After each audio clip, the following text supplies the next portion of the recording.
want to do all the pruning all at once. Sometimes I'll prune it twice. I mean, walk around, prune it, and come back later and say, yeah, I was being a little bit too charitable for that tree, so cut it back a little bit more. I enjoy pruning. So this so far is what I've done on the Wolf River tree. Just took out some major branches. It's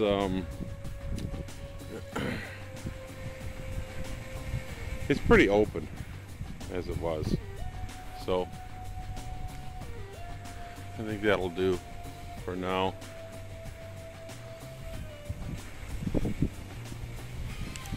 And then this is a Nova Easy Grow, or a Richelieu. I think that's a Richelieu. Notice the open center on that tree. It liked to open up early in life, so that'll be pretty easy to prune too. Just keep that open center going.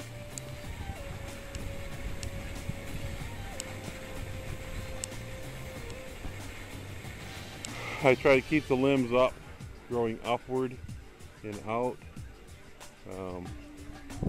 Some year I'm going to take these fences off and just go with a tighter fence just to protect from voles here, one of those wire mesh things. At that point, any limb that hasn't been lifted up too high, the deer will pull down and damage.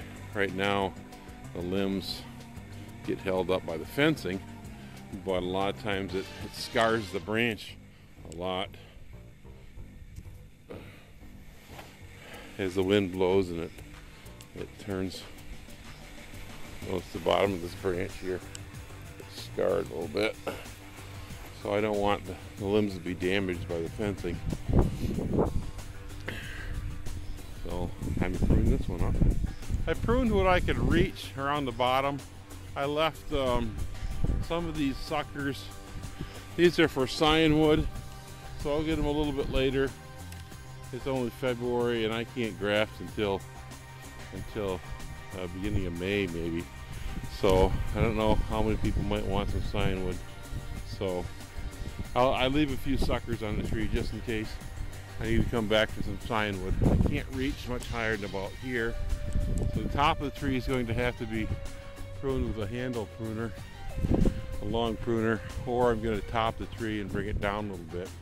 This tree has only bore a few apples so far, and as you can see, the growth of the limbs is up and outward.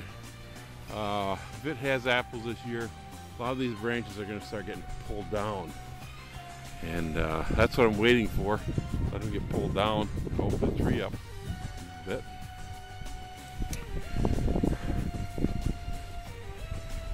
That's going to change the shape of the tree quite a bit.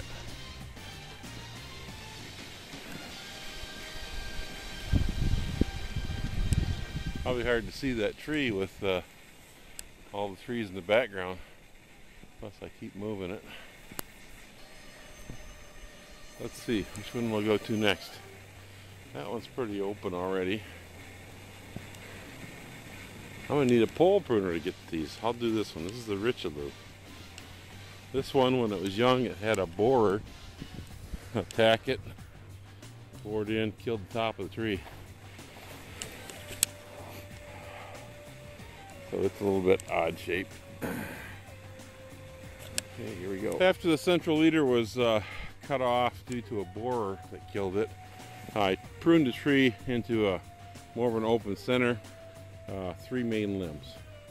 So these 3 main limbs are about to start producing some apples. I'm starting to get a few fruit spurs. When that happens, they should start bending over, leaning over. And then I have an open center tree. Until then, I'm letting it get all the length it wants and not pruning much. There's not much side branches on there. Normally I would cut off these lower limbs, but they are protected by the fence, and if I want to test or taste the apple at all, about the only apples that are produced down here right now, since it's a young tree. So I keep these limbs on just so I can get a few apples that the deer can't get. When the upper limbs bend down and start shading these lower limbs, I'll cut the lower limbs off. This is a gala tree, and the deer like this tree.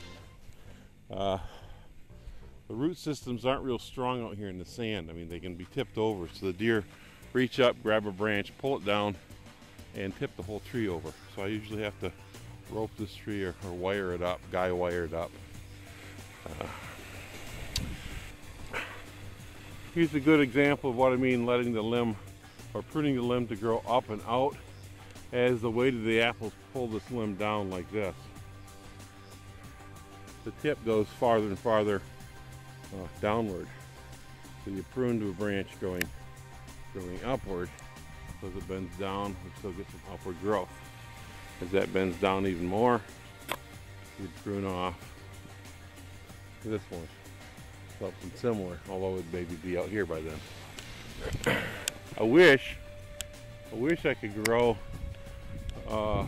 smaller trees or shorter trees, more dwarfing trees out here in the woods, but the deer would just kill them. So I need the height. As the tree matures, I'll get lower limbs, the lowest scaffold, maybe this one here at about 5 feet. This scaffold will be out, and the deer will clean off any apples or limbs that grow underneath it, and I'll get apples growing above. So, about the best I can do for the position I'm put in. This is a Honeycrisp tree, by the way. I got an apple off this 2 years ago, 4 inches in diameter. So that was a meal.